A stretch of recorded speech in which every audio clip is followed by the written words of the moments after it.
here at Indian Trails Park, which was established in 1908, and what we're here for is to see where the bridge collapsed in 1876. December 29th, 1876, the Ashtabula Bridge failure. So hopefully we'll be able to take a walk down there and look at it. Again, it's on Indian Trails Park. There are several of them around. I think the whole thing is kind of together here. But we're going to head down that way in just a little bit. Beautiful today. The weather has cooperated. It's up in the mid-40s. So let's go. Well, we found it, at least close enough to it.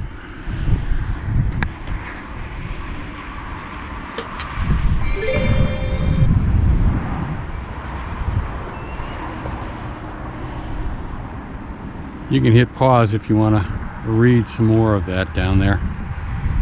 We're going to go explore down this trail. They say that we can see it, at least see where it was. So again, I see there's the medical center where we were, where we photographed the actual historical plaque.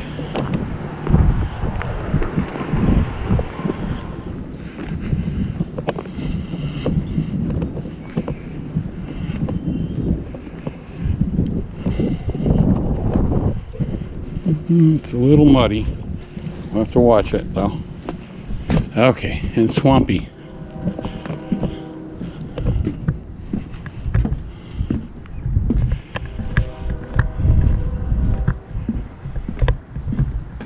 I guess there is another path over there that follows the river, but this looked a little more inviting.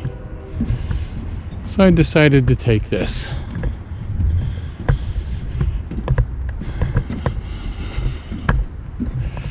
Again, some of the history of this disaster has been kind of changed around. I mean, this is a growing community, and things don't remain the same. They do remember. However, things do change. There's a couple of ducks out there.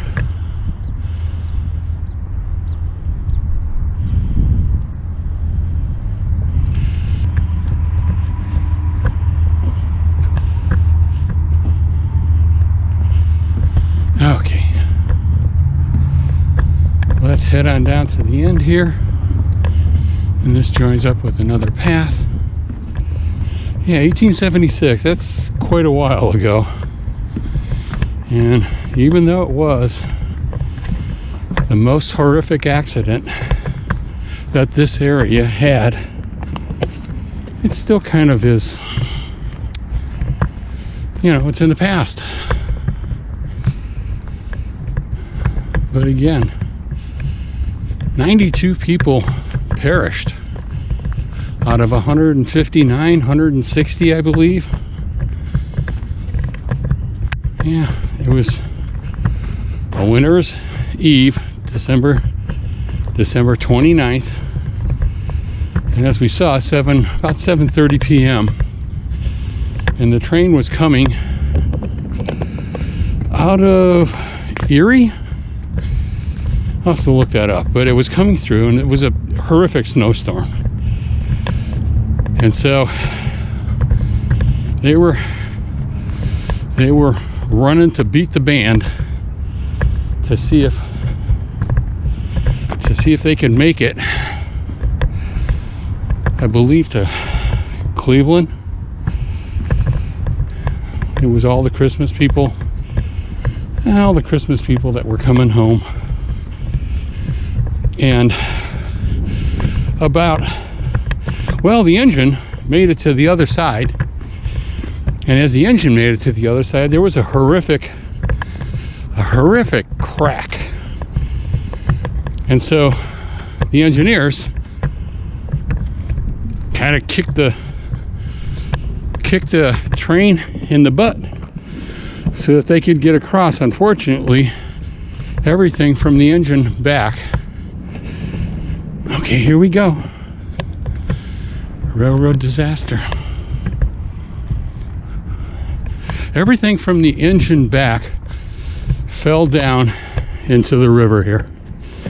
You can see it's a pretty high height. You can see the top of the bank way up there.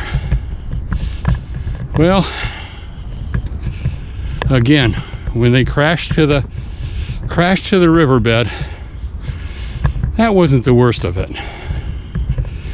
They had little heater stoves that were inside of the passenger cars. And of course, the passenger cars were made of wood. And when this all crashed and tumbled and fell upon each other, a fire began. And most of the people that were killed by the fire. Very, very tragic.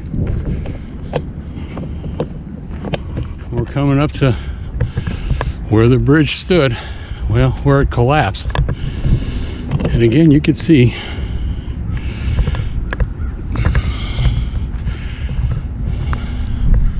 it's pretty high up. Now, there's been some controversy on what happened to that metal truss bridge and how it was constructed. Well, why would a metal truss bridge suddenly fail? In doing my research, evidently the builders were under time constraint, and so there were some parts that didn't quite fit. And actually, the one individual, I'll have to find his name, I'll put that down below, he actually quit because of what they were trying to do with the bridge and the components. They had to shear some pins off to make it the iron fit, and it wasn't, well, they say it wasn't properly tempered, but I mean, just a big controversy of that. I'll put a link in the description below on the story about it.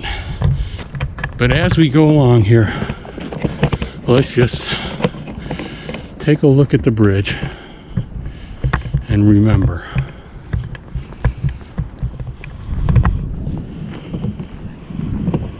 From what I understand, they're still finding bits and pieces in the river here that show up every once in a while from the wreckage.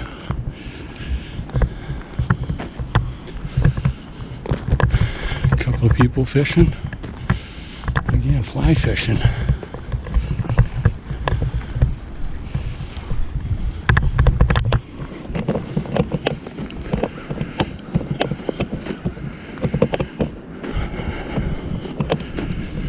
This again is the concrete bridge that was built after that disaster.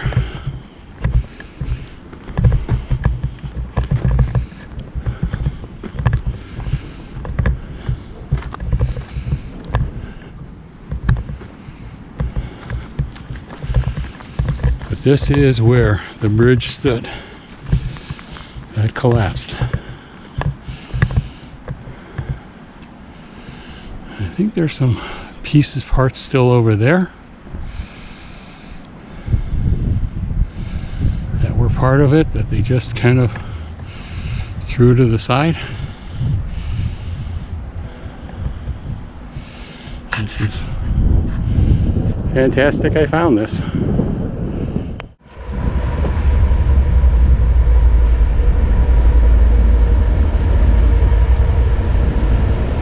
Safely crossing.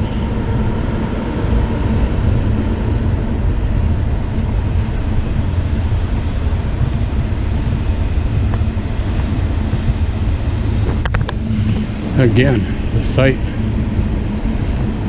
the 1876 train disaster.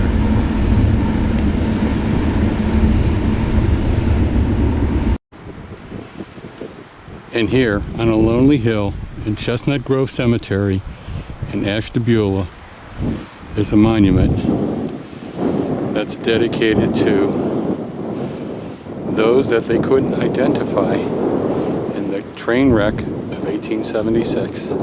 Not too many people have heard about it. It's part of our history.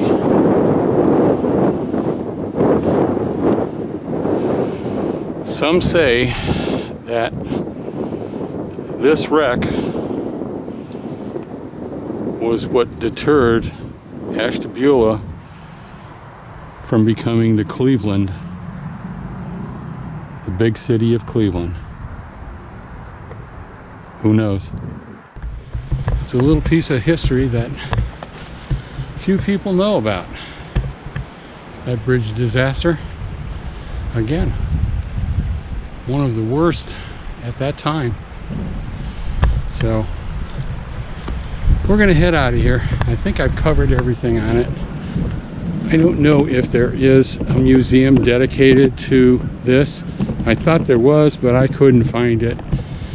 So maybe that'll be another trip. Thanks for joining me. Prickers, sorry. Thanks for joining me.